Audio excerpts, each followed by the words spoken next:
घर में मनुष्यत लाती है ये 7 चीजें। निकाले इन्हें घर से बाहर, वरना हो जाओगे कंगाल। वास्तुशास्त्र के अनुसार घर को वस्तु दोष से बचाए रखने के लिए सिर्फ सही शिक्षा होनी जरूरी नहीं है, बल्कि घर की दीवारें और घर में रखी चीज़ों पर खास ध्यान देने की ज़रूरत होती है। घर का वास्तु सही हो और वास्तु अनुसार घर में सजावट की चीज़ें रखी गई हो तो सुख समृद्धि बनी रहती है। वहीं घर में यदि आपको सुकून की नींद, अच्छा सेहतमंद भोजन और भरपूर प्यार अपनत्व मिल रहा है तो इसका मतलब कि घर में वास्तु दोष के इसलिए सिर्फ है कि दिशा नहीं, बल्कि घर के अंदर रखी वस्तुओं पर भी ध्यान देना चाहिए। वास्तुशास्त्र के अनुसार घर में मौजूद चीजें भी परिवार की तरक्की में बाधा बन सकती हैं। आइए जानते हैं कुछ ऐसी चीजें के बारे में जिन्हें तुरंत घर से निकाल फेंकना चाहिए। लेकिन उससे पहले अगर आप भी चाहते हैं कि लक्ष्मी माता का आशीर्वाद आप पर बना रहे तो इस वीडियो को एक लाइक करके हमारे चैनल को सब्सक्राइब कर लें और कमेंट बॉक्स में जय लक्ष्मी माता अवश्य लिखें। नंबर 1, टूटा शीशा। वास्तुशास्त्र के अनुसार दर्पण सद्भाव का प्रतीक हो सकता है, लेकिन टूटा हुआ शीशा नकारात्मक ऊर्जा और दुर्भाग्य को आकर्षित कर सकता है। ऐसे में घर में मौजूद सदस्यों के जीवन में बुरा असर पड़ता है और तरक्की के साथ आर्थिक स्थिति पर नकारात्मक प्रभाव पड़ता है। इसलिए तुरंत ही हटा दीजिए टूटा हुआ शीशा। नंबर 2, टूटी या बंद घड़ी। वास्तुशास्त्र के अनुसार घर में मौजूद टूटी या फिर बंद घड़ी पड़ी है तो उसे तुरंत ही हटा देना चाहिए। बंद घड़ी आपके समय पर बुरा असर डाल सकती है। ऐसे में उस घर में रहने वाले लोगों को संबंधित तनाव और दुर्भाग्य के कारण बन सकता है। ऐसे में नकारात्मक ऊर्जा पीछा नहीं छोड़ती, इसलिए अगर घर में कोई बंद घड़ी पड़ी है तो उसे सही करा लें या फिर उसे हटा दें। नंबर 3, एंटिक चीज़ें। वास्तुशास्त्र के अनुसार अगर आपको एंटिक चीज़ें लाने का शौक है तो संभाल कर लाएं, क्योंकि ये प्राचीन वस्तुएं अक्सर अपने पिछले मालिकों की कहानियाँ और ऊर्जा को लेकर चलती हैं। इसलिए एंटिक चीज़ों को घर में लाने से पहले उसका इतिहास जरूर जान लें, क्योंकि ये आपके जीवन में नकारात्मक प्रभाव भी डाल सकती हैं। नंबर 4, पुराना कैलेंडर। दोस्तों, वास्तुशास्त्र के अनुसार नया साल आने पर नया कैलेंडर तो लगा लेते हैं, लेकिन पुराना फेंकने के बजाय संभाल कर रख लेते हैं। लेकिन ऐसा भी बिल्कुल नहीं करना चाहिए, क्योंकि पुराना कैलेंडर अतीत के संकेत देते हैं। इसलिए पुराना कैलेंडर को घर से तुरंत हटा देना चाहिए। नंबर 5, सूखे फूल। वास्तुशास्त्र के अनुसार सूखे फूल मृत्यु का संकेत है, इसलिए घर में कभी भी सूखे फूल नहीं रखने चाहिए, क्योंकि इससे घर में नकारात्मक ऊर्जा का प्रभाव तेजी से बढ़ जाता है। इसलिए इसे तुरंत घर से हटाकर ताजे फूल लगा दें। नंबर 6, उलझे हुए तार। वास्तु अनुसार डेस्क पर या काम करने की जगह लैपटॉप, फोन, चार्जर या अन्य बिजली के उपकरणों के तार को उलझा कर नहीं रखना चाहिए। इससे नकारात्मक ऊर्जा पैदा होती है और इसका असर आपके करियर और धन पर भी पड़ सकता है। नंबर 7, महाभारत की तस्वीर या पेंटिंग। वास्तुशास्त्र के अनुसार घर में कभी भी महाभारत किसी भी प्रसंग की तस्वीर या चित्र नहीं लगानी चाहिए। मान्यता है कि घर में महाभारत की तस्वीर लगाने से ग्रह कलेश बढ़ सकते हैं और घर में तनाव का माहौल भी बना सकता है। नंबर 8, फटे पुराने कपड़ों की पोटली। घर में अक्सर फटे हुए कपड़े या घिसे पुराने कपड़े भी पोटली से बांध कर रख देते हैं, लेकिन क्या आप जानते हैं घर में मौजूद इस तरह के कपड़े को पोटली घर में नकारात्मक ऊर्जा का निर्माण करती है। इस तरह के कपड़ों या तो दान में दे दें या फिर किसी के उपयोग में लिए दे देना चाहिए। नंबर 9, देवी देवताओं की पुरानी मूर्ति। देवी देवताओं की फटी या पुरानी तस्वीरें या फिर खंडित मूर्तियां रखना भी वास्तुशास्त्र में एक हिसाब से वास्तु दोष माना गया है। इससे आर्थिक हानि होती है। साथ ही ऐसा भी माना जाता है कि देवी देवताओं की पुरानी मूर्तियां शाप दे देती हैं। मंदिर में एक ही देवी देवताओं की 3 मूर्तियां रखना वास्तु दोष होता है। इसलिए हमेशा घर में भगवान की साफ सुथरी और नई मूर्ति ही रखनी चाहिए। नंबर 10, घर की छत साफ रखें। घर की छत पर गंदगी होना या उस पर फालतू का सामान रखने से भी वास्तु दोष लग जाता है। ऐसा कहा जाता है कि घर की छत पर बड़ी गंदगी से भी आर्थिक तंगी होती है। इतना ही नहीं, इससे परिवार की बरकत पर भी बुरा असर पड़ता है। घर की छत पर कबाड़ या फालतू सामान बिल्कुल भी न रखें, इससे परिवार के सदस्यों पर बुरा प्रभाव पड़ सकता है और पितृ दोष का भी उत्पन्न हो सकता है। नंबर 11, टूटी हुई अलमारी।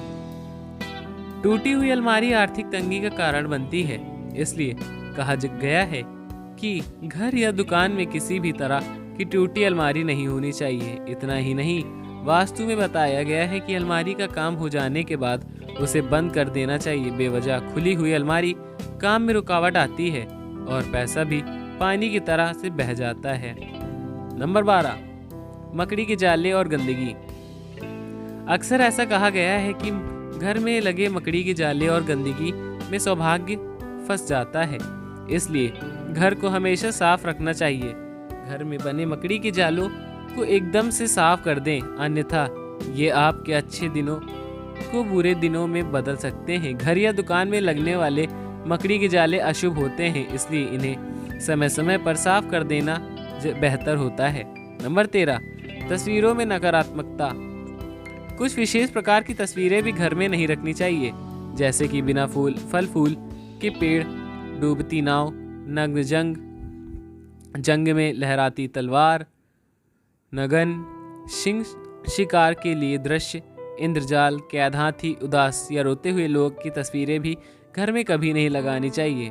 नंबर 14, खाली कुर्सी।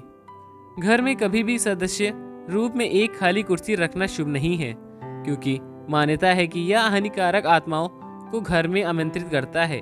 इसलिए यह सुनिश्चित करें कि कोई उस पर नियमित रूप से बैठे हो या उसे पूरी तरह से हटा दिया जाए। नंबर 15, पुरानी डायरी। पुरानी डायरियां जिनका आप उपयोग नहीं करते उन्हें घर पर न रखें। वास्तुशास्त्र के अनुसार पुरानी डायरियां भी नकारात्मक ऊर्जा का कारण बनती हैं, जिसका असर परिवार के सदस्यों और उनकी प्रगति पर पड़ता है। ऐसे में पुरानी या बेकार डायरी को तुरंत ही बाहर फेंक दें। नंबर 16, पुराने अखबार।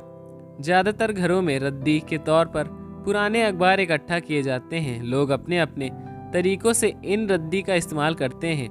वास्तु के अनुसार रद्दी का ढेर घर में समस्याएं लेकर आता है। पुराने अखबारों में धूल मिट्टी जमने और नमी वाली जगह पर रखने से कीड़े मकोड़े पनपने का डर रहता है। एक तरीके से ये घर में निगेटिव एनर्जी पैदा भी कर सकते हैं। अगर आपको भी घर में पुराने अखबार इकट्ठा करने की आदत हो तो उसे इतनी जल्दी हो सके उतनी जल्दी बदल दीजिए। घर की निगेटिविटी एनर्जी से परिवार में कलह होती है, तरक्की में बाधा आती है और घर के सदस्यों को आर्थिक नुकसान उठाना पड़ सकता है। अगर आपको भी घर में लंबे समय से पुराने अखबार पड़े हैं तो उन्हें आज ही बाहर फेंक दें या कबाड़ी को दे दें। नंबर 17, खराब ताले। घर में पुराने खराब पड़े ताले को नहीं रखना चाहिए। वास्तुशास्त्र में इसे बहुत अशुभ माना गया है। वास्तु के अनुसार अच्छा चलता ताला किस्मत खोलने का प्रतीक होता है, जबकि बंद या खराब ताला घर में दुर्भाग्य लाता है। जो ताले खराब हैं, अगर आप इनका इस्तेमाल नहीं करते उन्हें घर से तुरंत हटा देना चाहिए। ऐसा माना जाता है कि बंद पड़े ताले करियर में रुकावट ला सकते हैं और तरक्की के रास्ते को बंद कर देते हैं। इसलिए घर में खराब पुराना ताला न रखें। ऐसे में तुरंत इन तालों की मरम्मत करवा लें या तो नए ताले बाजार से ले आएं। नंबर 18, दीवारों में दरार। अगर आपके घर के भी दीवारों में दरार आ रही है तो इन्हें जल्द से जल्द ठीक करवा लें। वास्तुशास्त्र में ऐसा माना गया है कि दीवारों में पड़ी हुई दरारें घर का सारा पैसा या घर के सदस्यों की बीमारी का इलाज में लगाने में योग बन जाती है। ऐसी दीवारें घर में नकारात्मक के साथ साथ दरिद्रता का भी वास करवाती है और यह बिल्कुल भी अशुभ होता है। नंबर 19, शोर करते दरवाजे। घर के दरवाजे खुलते या बंद होते समय शोर करते हैं तो इस वास्तुशास्त्र में अच्छा नहीं माना गया है। कहते हैं कि घर के दरवाजे पर आवाज़ करे तो ऐसे घर का सारा पैसा घर के कलेशों में सुलझने में लग जाता है। साथ ही घर के लगातार नकारात्मक आती रहती है और ऐसे दरवाजों को ठीक करवाना चाहिए। नंबर 20, बहता हुआ नल। वास्तुशास्त्र के अनुसार बहते हुए नल को अशुभ माना गया है। कहते हैं कि जिस प्रकार नल में धीरे धीरे कर पानी निकलता है, वैसे ही धीरे धीरे घर का सारा पैसा भी पानी में तरह फालतू जगहों पर खर्चा हो जाता है। घर के अगर ऐसे नल हो तो उन्हें तुरंत बदल देना चाहिए। नंबर 21, खराब जूते चप्पल। वास्तुशास्त्र में जूते चप्पल का भी बहुत महत्व बताया गया है। जीवन में संघर्ष को कम करना चाहते हो तो जूते चप्पल ठीक रखें। घर में पुराने, फटे या खराब जूते चप्पल रखने से संघर्ष और बढ़ सकता है। इससे हर छोटे मोटे काम भी बहुत मेहनत करनी पड़ेगी। घर में अगर पुराने या फटे जूते चप्पल हैं तो इन्हें घर के बाहर निकाल दें। ऐसे जूते चप्पलों को शनिवार को हटाएं, क्योंकि इससे शनि का अशुभ दिशा में कम होती है। भले ही दशा कम होती है, भले ही आपका पास जूते चप्पलों की संख्या कम हो, लेकिन वो सही हालात में होने चाहिए। यह तमाम जानकारी जनरुचि को ध्यान में रखकर दी जा रही है। ज्योतिष और धर्म के उपाय और सलाहों को अपनी आस्था पर, विश्वास पर आजमा लें। वीडियो का उद्देश्य मात्र आपको बेहतर सलाह देना का है। इस संदर्भ में हम किसी भी प्रकार का कोई दावा नहीं कर सकते। दोस्तों, वीडियो पसंद आई हो तो लाइक करके हमारे चैनल को सब्सक्राइब जरूर कर लें और बेल वाला आइकन दबाना न भूलें। जय श्री राम, जय बजरंगबली। धन्यवाद।